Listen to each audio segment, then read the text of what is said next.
సన్నాల సాగుబడి అదనపు రాబడి ఎకరాకు 10 నుంచి 12 వేల వరకు అధిక ఆదాయం. ఇప్పటికీ 7,53,000 టన్నుల సన్నధాన్యం సేకరణ. సో సన్నబియ్యం ఎట్ట సేకరించడం అన్నది ఇందులో కనబడతా ఉన్నది. సన్నాల కొనుగోళ్లు క్వింటాళ్లలో అధికంగా ఉన్న జిల్లాలు. ఇప్పుడు ఇక్కడ పాయింట్ ఏంటంటే రైతులు సన్నబియ్యం ఎక్కువగా పండించారు, దాంట్లో డౌట్ లేదు, ఉత్పత్తి బాగా వచ్చింది. కానీ ఎవరికి ఇచ్చిర్రు? కొనుగోలు కేంద్రాలకే పోయిందా, లేదు ప్రైవేట్ వ్యాపారులకు కూడా అమ్ముకున్నారా? కొనుగోలు కేంద్రాల కంటే ప్రైవేట్ వ్యాపారులకు అమ్ముకున్నది కూడా ఆల్మోస్ట్ సరిసమానంగా ఉన్నది. మరి ఎందుకు ప్రభుత్వం మీద వ్యవస్థ మీద నమ్మకం రైతులకు కలగట్లే? ఒకవేళ మీ దగ్గరికి వచ్చుంటే మీరు ఇచ్చే 500 రూపాయల బోనస్ వచ్చేది, మద్దతు ధర కూడా వచ్చేది. మరి ఎందుకు ఆ పని చేయట్లే?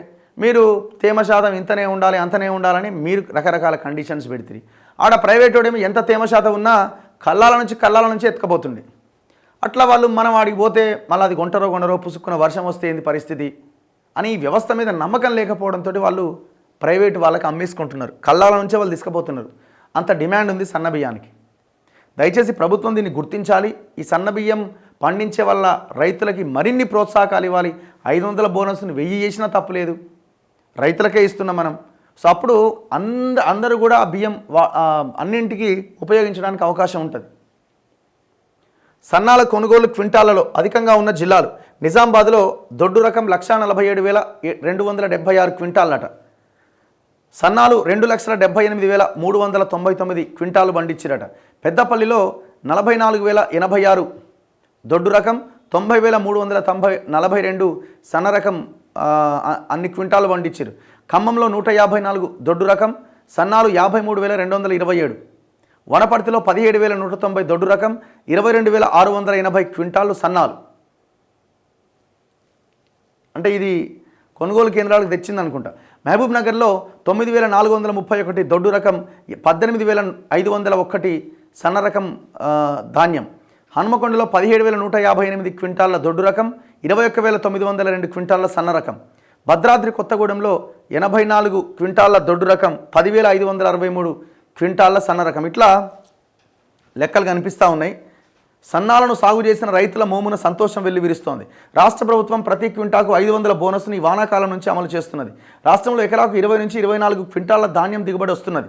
ఈ మేరకు ప్రతి ఎకరానికి ఏకంగా 10 నుంచి 12 వేల వరకు అదనపు ఆదాయం వస్తుండటంతో అన్నదాతలు హర్షం వ్యక్తం చేస్తున్నారు. సీజన్ ప్రారంభంలోనే సర్కారు ఇచ్చిన పిలుపును అందుకున్న రైతులు అత్యధికంగా సన్న రకాలు వేశారు. కొన్ని జిల్లాల్లో ఏకంగా 80% పైగా వీటిపైనే మొగ్గారు. ఈ మేరకు అదనంగా రాబడి వస్తుండటంతో దీని ప్రభావం యాసంగి పైన కూడా పడబోతున్నది. అనూహ్యంగా పెరిగిన విస్తీర్ణం. రాష్ట్రంలో 2023 ఖరీఫ్లో మొత్తం 68,94,000 ఎకరాల్లో వరి వేశారు. అందులో సన్నాలు 25,05,000 ఎకరాల్లో 38% సాగైంది సన్నబియ్యం. 2024 ఖరీఫ్ వచ్చేసరికి వరి సాగు 66,77,000 ఎకరాలకు చేరింది. ఇందులో సన్నాల విస్తీర్ణం ఏకంగా 40,44,000 ఎకరాలు ఉండడం గమనార్హం. ఇది మొత్తం వరి సాగులో 61%.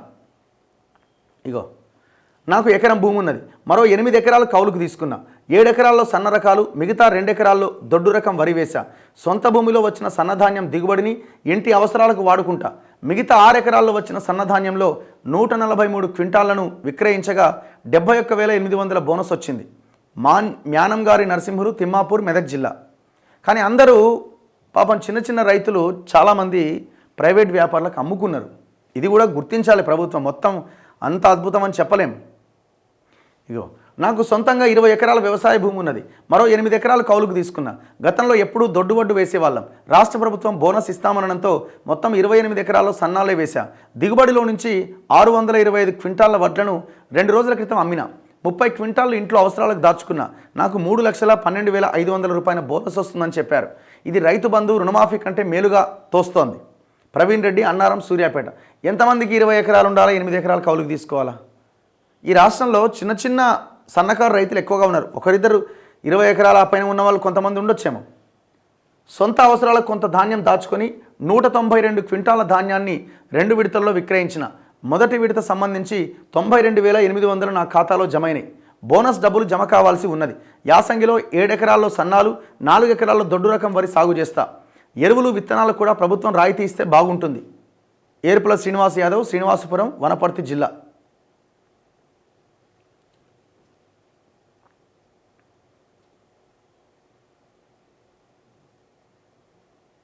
సో ఇది మంచి పరిణామమే. ప్రభుత్వాలు ఇంకా ప్రోత్సాహకాలు అందిస్తే రైతులను ఆదుకుంటే, పంట నష్టపోతే నష్టపరిహారం, పంటల బీమా పథకాన్ని పెట్టండి, బోనస్ 500 ఇంకా పెంచే ప్రయత్నం చేయండి. దాంతోపాటు దొడ్డు వడ్లకు కూడా ఇచ్చే ప్రయత్నం చేయండి. సరే మీరు దొడ్డు వడ్లకి సన్న వడ్లు మళ్ళీ దొడ్డు వడ్లకు కూడా ఇస్తే దొడ్డు వడ్లే పండిస్తారు, సన్నవి పండించారు అనుకున్నప్పుడు దీనికి ఇంకొంత పెంచండి, దొడ్డు వడ్లకు కూడా కొంత బోనస్ ఇచ్చే ప్రయత్నం చేయండి. అప్పుడు అందరికీ మేలు జరుగుతుంది.